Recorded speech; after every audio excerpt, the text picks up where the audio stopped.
Hello mga guys, for today's video nga po is nagluto po tayo ng pinakbet with galunggong na isda guys. Ayan po, so nag-prepare na po tayo dyan at malinis na po lahat yung ating gagamitin guys. Ayan po yung galunggong. Ayan po ang ating may kasamang pakbet po. Ayan po yung ating, so nilinisan ko na rin pala yung mga gulay guys. So naka-ready na po yan. Ayan po yung ating ulam for today guys. Ayan po. So kailangan lang din magpainit ng mantika.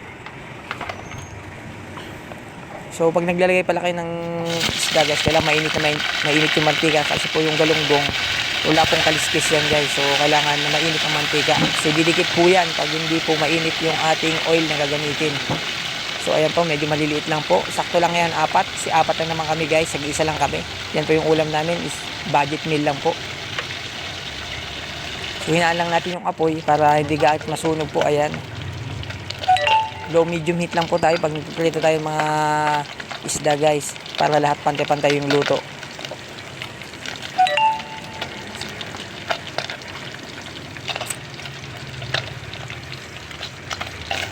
So ayan po guys, so saglit lang sa maluto.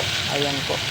So pagkatapos na ng luto guys, nag-prepare na rin po tayo ng ating panggisa guys. So ayan po, yung ating susunod na luto ng pinakbet ni Aling Tess. Galing pa ng Bigan ang aming gulay guys, pinadala lang dito. So ayan po guys, isama na natin lahat dyan para isang lutuan lang. So gisay-gisayin lang natin at lagyan natin ng mga ingredients guys para lumasa naman. Baka pag natikman nyo is balik-balikan mo itong aming pinakbet. Ayan po.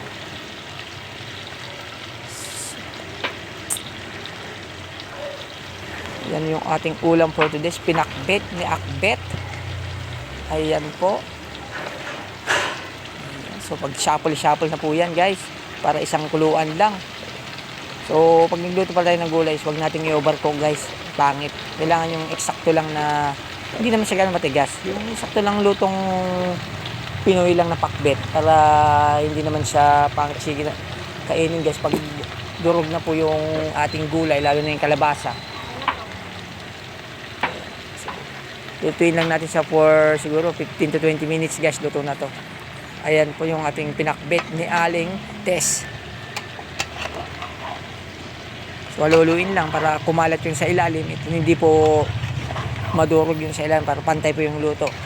Need po nating haluin. Ayan po, sa maliit pa kasi nilutuan namin guys. Ayan po.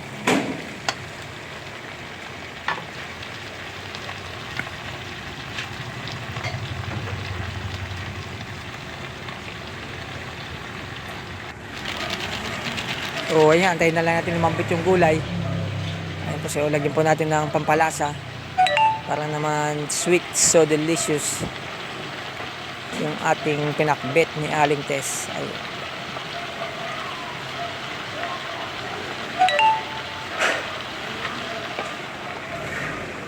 So mag-add po tayo ng tubig para po may sabaw, dahil mamaya naman po pag may minsan kasi magluluto ng gulay, konting-konti lang yung sabaw. So sa amin kasi lalagyan natin ng sabaw kasi para masarap po kumain. Mahirap po kumain ng walang sabaw, lalo na ang katabi mo walang ngipin. So hayaan lang natin kumulo. So pag kumulo at lumambot ng konti, ay pwede na nating banatan ang ating pinakbet ni Aling Tess. Ayan po, halo-halo lang ng halo hanggang sa mahalo-halo na. So ayan na guys, unang kulo. Hinaluan pa namin pala ito ng chicharon guys. So wala kaming pansahog na karne, so low budget nga po guys. So bumili lang kami ng isang maliit na chicharon. Yun na lang po yung pinang sahog namin guys, chicharon po. So ayan lang natin, at kumukulo na is medyo malambot na to.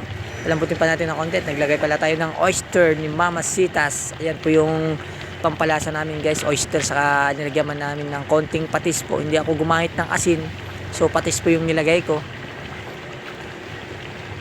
Ang asin kasi medyo hindi natutunaw minsan, so sabi ko patis na lang po ang ilagay. So wag naman damihan para hindi naman maalat. So kailangan din tikman or lasahan yung niluluto natin para po hindi sobra sa alat, or okay lang matabang. At least pwede tayong mag-add ng seasoning para lumasa ng maayos. Pero pag maalat kasi guys, ang hirap na pong habulin. Wala na, maalat na lahat yun. Hindi mo pwede maglagay na sobrang sabaw. Kailangan tikman natin bago natin dagdagan ng mga seasoning guys. So ayan nga po guys, pangalawang kulo. So konti na lang to at maluluto na.